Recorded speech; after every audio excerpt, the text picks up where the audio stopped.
क्यों करा जाता है पूर्णिमा का व्रत? पूर्णिमा का व्रत करने का कारण क्या है बताइए? आप इतने सालों से कर रही हो, कई माताएं कर रही होंगी पूर्णिमा का व्रत। एक समय फलाहार करती हैं, एक समय भोजन करती हैं। भोजन में खीर का होना जरूरी होता है पूर्णिमा के व्रत में। दूध की सामग्री होना जरूरी होती है पूर्णिमा के व्रत में।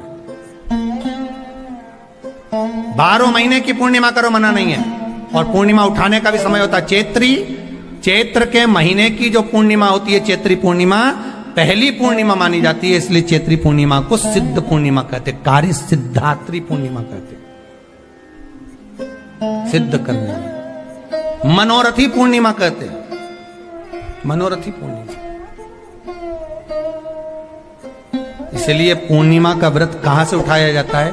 चैत्र के महीने की पूर्णिमा से पूर्णिमा का व्रत उठाया जाता है कि मैं महीने की पूर्णिमा करूंगी तो चैत्र पूर्णिमा से उसको उठा लिया जाता है।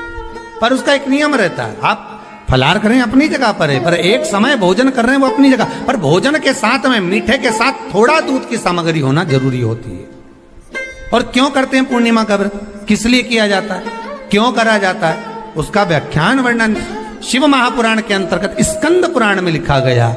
स्कंद पुराण में वर्णन किया है श्री वेद व्यास जी महाराज ने।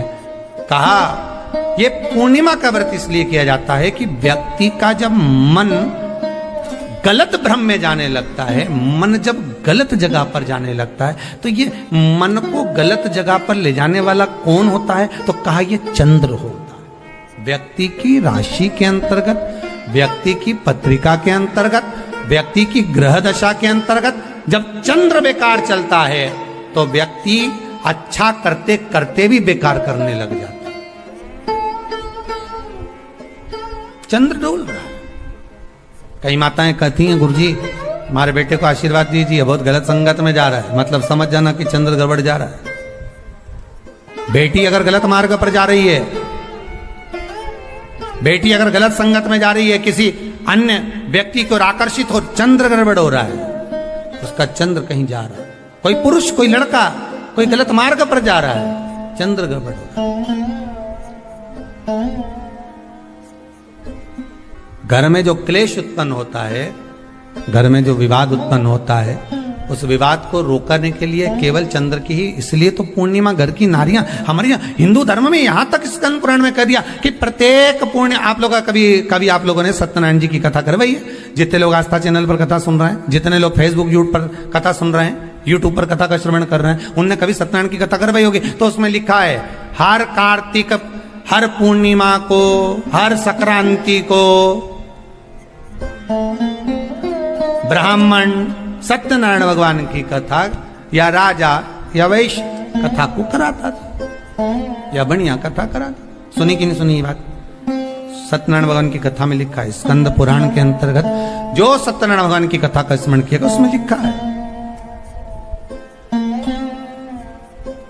प्रत्येक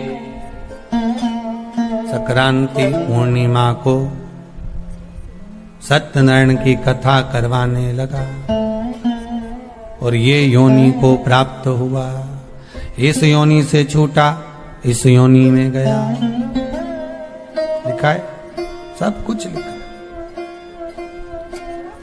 अब उत्ते से समझ जाओ कि पूर्णिमा को सत्यनारायण की कथा करने का बोला, तो पूर्णिमा को सत्यनारायण की कथा का क्यों बोला? वैसे तो रोज कराओ सत्यनारायण जी की कथा, प्रतिदिन कराओ, मना नहीं है। आप क्या कोई विशेष फंक्शन है आप सत्यनारायण जी की कथा करवा, पर पूर्णिमा संक्रांति को और संक्रांति को पूर्णिमा को सत्यनारायण की कथा का स्मरण क्यों करवाया गया? क्योंकि पूर्णिमा के दिन अगर ये भगवान का व्रत रख लेगी, पूर्णिमा के दिन अगर ये खीर का प्रसाद बना लेगी, थोड़ा सा दूध की कोई सामग्री बना लेगी और भगवान को भोग लगा देगी, भले सत्यनारायण भगवान के भाव से बनाए, भले सत्यनारायण जी के निमित्तार्थ बना, पर अगर इसने सत्यनारायण भगवान के निमित्त से बना, पर पूर्णिमा के दिन अगर ये व्रत रखेगी, उपवास रखेगी या कोई सामग्री बनाकर भगवान की पूजन कर लेगी, तो इसके घर में जो अशांति है वो शांति में बदल जाएगी। इसलिए कई घरों में आज भी सत्यनारायण भगवान की पूजन हर पूर्णिमा को करती है। माता किताब लेके बैठ जाती है, तुरंत तुरंत उन्हें ऑफिस जाना, कहीं काम पे जाना, और तुरंत उसने तुरंत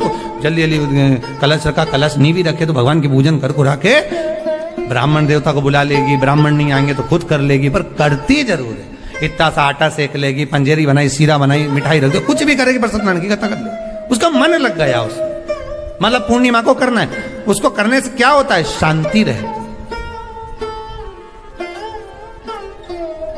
शीतलता रहती। जिसके घर में हर महीने की पूर्णिमा को खीर बनती हो, ध्यान दीजिएगा, बहुत सुंदर संवाद चल रहा है, बहुत ध्यान देने वाली बात है। प्रत्येक महीने की पूर्णिमा को जिसके घर में दूध की सामग्री बनती हो, दूध की सामग्री तैयार होती हो, खीर प्रसाद तैयार होता हो, उसके घर में कभी क्लेश नहीं हो सकता। चाहे सास बहू एक दूसरे के सामने वो कहे ना, वो सांप और नेवले की लड़ाई क्यों ना, फिर भी शांति हो जाती है। पर प्रत्येक महीने की पूर्णिमा होना चाहिए। ये नहीं कि तुमने एक महीने की पूर्णिमा पे बना लिया और दूसरे महीने की पूर्णिमा को गायब कर दिया। फिर किसी ने कह दिया आज चूरमा तो बन रहा है, दाल बाटी तो बन रही है चूरमे के साथ में, लड्डू बन रहे हैं, तो काय को खीर बना रही हो? तो तुमने अब वो खीर प्रसाद। महापुराण की कथा कहती है महाराज, पूर्णिमा का जो चंद्र है वो विशाल का है, और उस चंद्र की पूर्णता में हमारी अभिलाषाएं भी पूर्ण हो। आप आस्था चैनल के माध्यम से जितने लोग कथा सुन रहे हैं, फेसबुक यूट्यूब पर जितने कथा सुन रहे हैं, और कुबेरेश्वर धाम में जितने कथा सुन रहे हैं, आप में से कितने लोग हैं जो पूर्णिमा का व्रत करते हैं? जो माताएं करती हो जरा हाथ उठाइए। पूर्णिमा का व्रत जो करते हो ना आप लोग, रखिए। अब पूर्णिमा के व्रत में आपने कई बार किताब पढ़ी होगी पूर्णिमा की, या आपने व्रत किया होगा, या पूर्णिमा का व्रत आप धारण करे होगे, तो उसमें पूजन कौन से भगवान की होती? पूर्णिमा के व्रत में किस भगवान की पूजन होती है? तो कहा पूर्णिमा के व्रत में केले के खंभ लगाकर पूर्णिमा का जो अध्यापन होता है, पूर्णिमा की जो पूजन होती है, उस पूजन में शंकर और पार्वती की पूजन की, शिव और नारायण की पूजन करी जाती, शंकर और पार्वती का स्मरण किया। किसकी पूजन होती है? शिव पार्वती।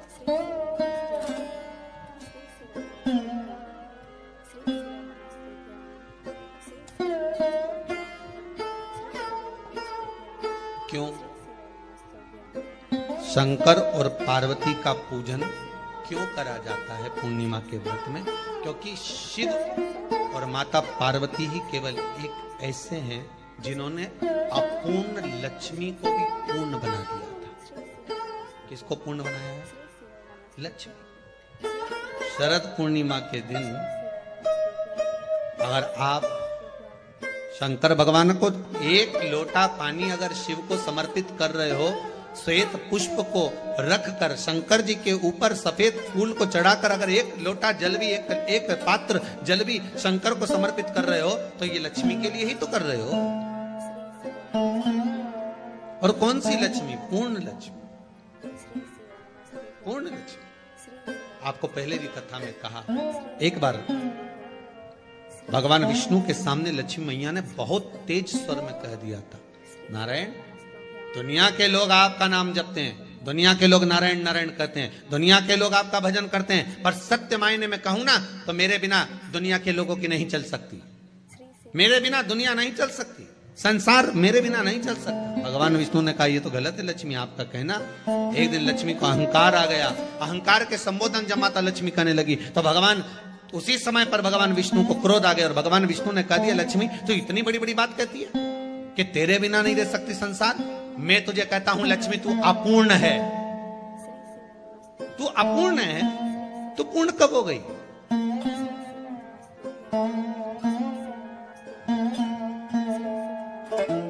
तेरी पूर्णता कहां हो?